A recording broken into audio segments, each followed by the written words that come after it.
Bonjour à tous. Une petite mouche en oreille de chevreuil pour ceux qui n'étaient pas là lors de dernière soirée montage que j'ai animée. Donc, hameçon de 14, soit de montage marron. Là, ça a du 6-0. 6 ou 8-0, c'est très bien. On fixe la soie de montage à 2 mm derrière l'œillet. On descend spire-gentil sur la hampe. Comme d'hab, on garde le bras mort à 45 degrés pour que le spire soit bien jointive. Zut. On coupe l'excédent. Là, on va positionner nos cercles. Alors, cercle en pardo, là c'est du, je sais plus comment ça s'appelle, le rouge là, voilà. Je prends quelques fibres, la moitié de ça, ça va être bien. Je les tiens bien. Allez, je les coupe. Voilà. Je les regroupe. Voilà. Je prends la taille de mon hameçon, de ma hampe. Parfait. Je vais pouvoir fixer mes fibres. Ici. Hop, là, on va les fixer un peu comme ça. Et hop, en les alignant dessus là. Voilà, elles vont bien se mettre. Un peu trop là. Trop écarté. Voilà, si je t'ai pas allé. Voilà, 2 tours de plus, c'est mieux. C'est plus simple. Et là. Hop là. Voilà. Et voilà. Et voilà, là, elles sont bien. Allez!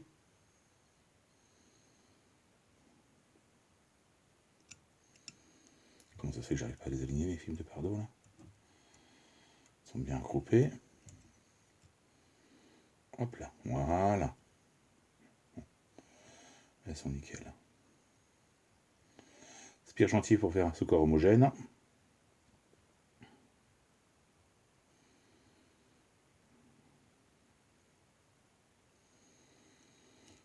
On va s'arrêter là. Ça, on peut le couper.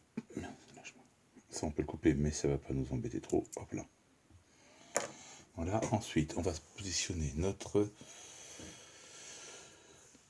On commence par le tincelle. Le tincelle, il est là.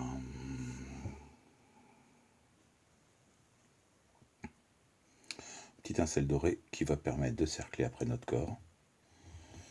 Qu'on fera en faisant avec les fibres en faisant rouge. Les fibres rouges du faisant. Là, pareil, on part de là où on était et on recule jusque en spire gentive. Jusqu'à la base. Et c'est éventuellement ici, si on rabat un peu trop nos plumes, on passe un coup là sur notre dessous, là elles sont bien, sont alignées, nickel. Le faisant rouge. Ah, ici j'ai des fibres qui sont cassées, donc on va virer celle-là. On va pas les prendre. On va prendre, voilà, ça, une petite touffe de 5-6 plumes.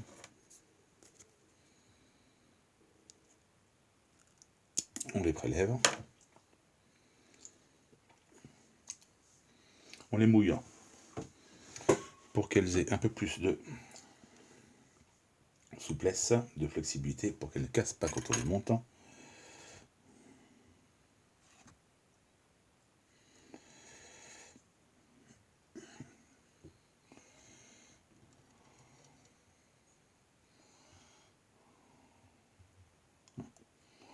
Ne bougez pas, ce fil de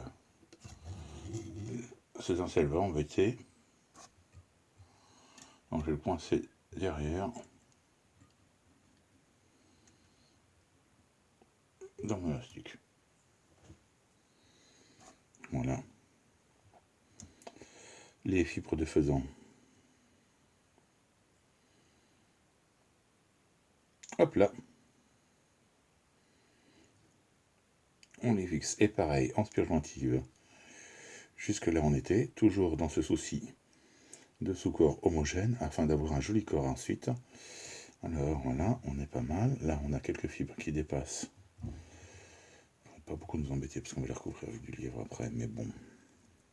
Ah, pas celui-là, c'est du. Il y a du tincelle dedans. Prenez bien vos ciseaux qui servent à couper le tincelle. pas les autres. Pas les beaux ciseaux qui coupent bien, qui coupent net, etc. quoi. Voilà, hop là, ça c'est bon. Pince à hackle. On chope nos fibres. On les vrille un peu. Pas trop. Non, je ne pas fait bouger, non. Hop là, et on fait un tour. Excusez-moi pour les coups dans la tablette. 2 tours. À chaque tour que je fais, je fais un tour avec ma pince à hackle pour maintenir la torsion de mes fibres et que mon corps s'épaississe doucement au fur et à mesure que j'avance. Alors là, quand j'en ai perdu une, je vais essayer de la reprendre. Voilà. Pour toujours maintenir... Ah, merde. Pour toujours maintenir cette augmentation de volume de mon corps. Et là, le dernier tour. Voilà. Ici, je fais un tour bien autour. Là, c'est le cuivre qui m'embête. 2 tours, voilà, parfait. 2 tours derrière. 2 tours devant. Hop, encore un tour derrière. Et 2 tours devant. On coupe l'excédent. On récupère le tinsel qu'on va tourner dans le sens contraire. Donc mon tinsel, voilà. Je vais tourner comme ça et là je tourne dans ce sens-là, histoire que ma fibre ne rentre pas entre les fibres de faisan, soit tournée homogènement, laissant un peu d'espace et permettre de plaquer et de maintenir mon corps si la dent de la truite un peu dure vient à casser quelques fibres, que ça ébouriffe pas tout et que ça s'éparpille pas comme ça a été avec celle qui est sortie. Voilà. 2-3 tours en tête. On revient dessus. On passe là, un tour devant, 2 tours derrière en revenant.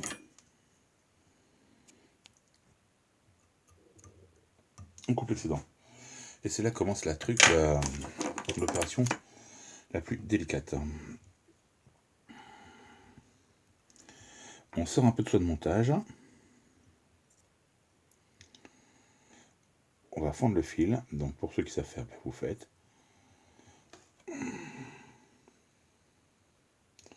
Donc là j'élargis un peu mon fibre, hein, mon fil. Alors certains le font sur l'ongle, moi comme je me bouffe... Merde, j'ai trop tendu. On recommence, on élargit. Sans tendre, on essaie de piquer au milieu et d'écarter.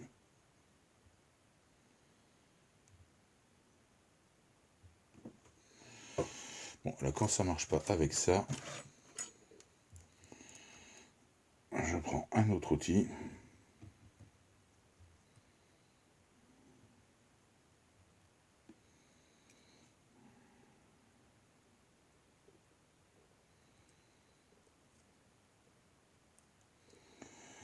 Parce que dans le doigt ça s'enfonce.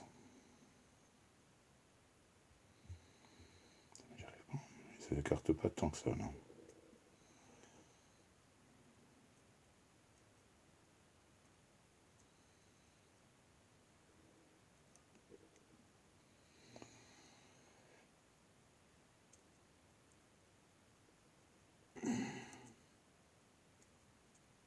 Voilà. Eh bien, c'était assez laborieux. Je suis loin, en fin de compte, de ma mouche. Là, j'ai fondu mon fil, je mets en attente ma paire de ciseaux dedans pour le maintenir écarté. J'ai pas l'épaule à force de prendre la mouche comme ça, d'être en tension. Soit 2 bignes de lièvre, là, je prends du roux, du rouge.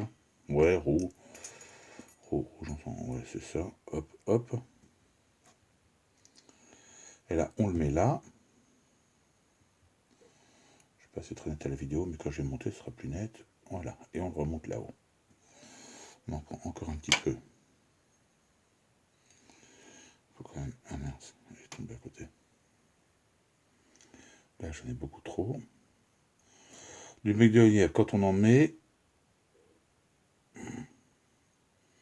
Voilà, il faut savoir qu'on en met, on pense en mettre assez, on en met déjà deux fois trop. Là, j'en ai mis deux fois trop, mais il va tomber après, je vais l'enlever. Donc là, il est bien dense, c'est parfait. Et on va procéder au prélèvement de nos poils d'oreille de lièvre. Alors ça, c'est la partie. Ah, cette technique est assez délicate. Alors, on peut y aller à la main, en soulevant nos poils d'oreille de lièvre à la taille qu'on veut. Donc voilà, ici, ils sont pas mal. On les soulève et on prend une pincée comme ça, ceci. On peut y aller aussi à la pince Petit Jean. Ou autre pince à dessin. Après, je ne fais pas de prosélytisme pour une marque plus qu'une autre. Hein. Donc, voilà. On en prend un peu. On est là. On est bien. Là, on a pris un peu beaucoup d'ailleurs. On pince. On passe derrière. Et là, du coup, on coupe. Voilà. Alors, j'ai un beau paquet. J'en aurai beaucoup. On va pouvoir après jouer avec. Alors, on va le placer. On va virer nos ciseaux, mettre son doigt à la place.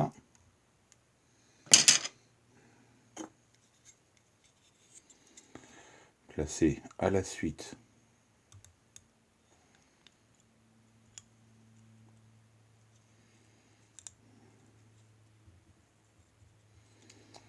nos poils de chevreuil. Je trouve qu'ils sont pas assez longs, bouge pas. Attends, je récupère ça.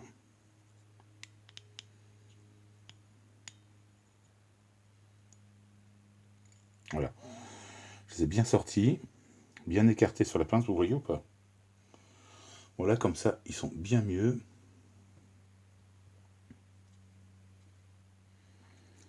Je les place. En termes de taille, je pense que je suis pas mal. J'en ai un peu beaucoup en longueur. Du coup, on va les... Je les tourne pour voir les... Hop là, pas trop.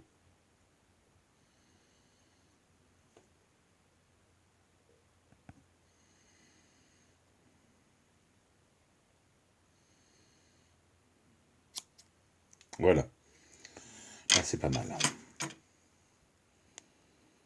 On va aligner un petit peu.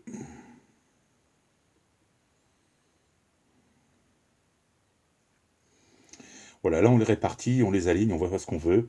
On se débrouille pour avoir le rendu qu'on veut. Après, il faut en monter quelques-unes pour se rendre compte de ce qu'on souhaite réellement et où on ira. Et après, je twiste, hein, je fais tourner mon porte-bobine qui twiste du coup tous mes... Voilà le porte-bobine, le porte-bobine. Attends, je vais dézoomer, voir. Voilà. Et voilà, je lance mon porte-bobine qui twiste bien. Pop, j'arrête. Une fois que j'ai fini, je prends mon fil et je remonte mon fil. Et là, regardez ce qui se passe. Comment ça tourne bien. Voilà, ça tourne bien, ça sert bien tout.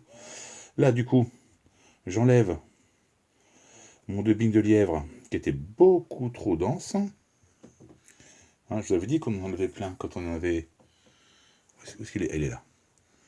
Quand on en avait, on pensait en mettre assez, on en mettait deux fois trop. Voilà. Donc là, voilà.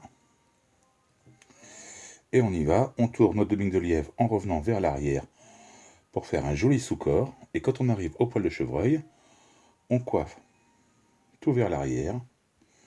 Et on tourne sur place au niveau du sous-corps du thorax qu'on a fait en lièvre. Alors là, j'en ai beaucoup. J'ai après tout recoiffé vers l'arrière. Regardez bien. Voilà, je recoiffe tout vers l'arrière. Ça va me faire une mouche très dense. Et voilà. Du coup, on va se faire ici, hop là, une demi-clé, juste pour sécuriser l'ensemble. Alors on peut se faire une autre demi-clé aussi, mais après, On fait la tête au whip finish. Allez, je vire mes poils, voilà. C'est pas mal aussi.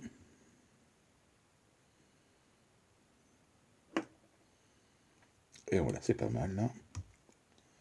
Tac. Et un autre petit tour après. 1, 2. Voilà. Pour fermer. Tac, on va se mettre une goutte de vernis. On peut la mettre après si on le souhaite. Ou de cyano, ce que vous voulez. Hein, après.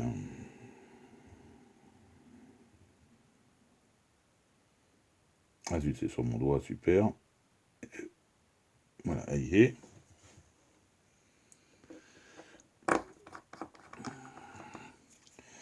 La mouche est quasiment terminée. Ah bah vous voyez que mon fil, justement, j'ai bien fait de mettre la gouvernie parce que mon fil est parti là au bout.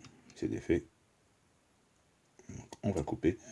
Et du coup, on va couper aussi les poils d'en dessous pour qu'elle flotte un peu plus bas sur l'eau, la mouche. Parce que là, alors, selon la densité de la mouche, hein, on coupe ou pas. Quelques poils en bas. Voilà. Et on la recoiffe. Bien comme il faut. Et là, notre mouche flotte bien bas sur la pellicule. Je vais rezoomer dessus pour que vous la voyez bien. Ah, la mise au point pas nette là. Voilà.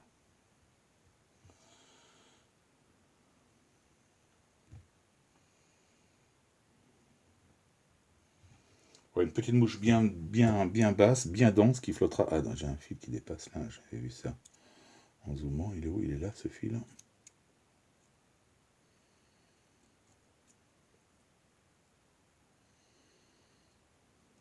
Voilà. Voilà, qui va bien flotter bien bas sur l'eau. Et qui va être très pas mal. Voilà, bon montage à tous, au revoir.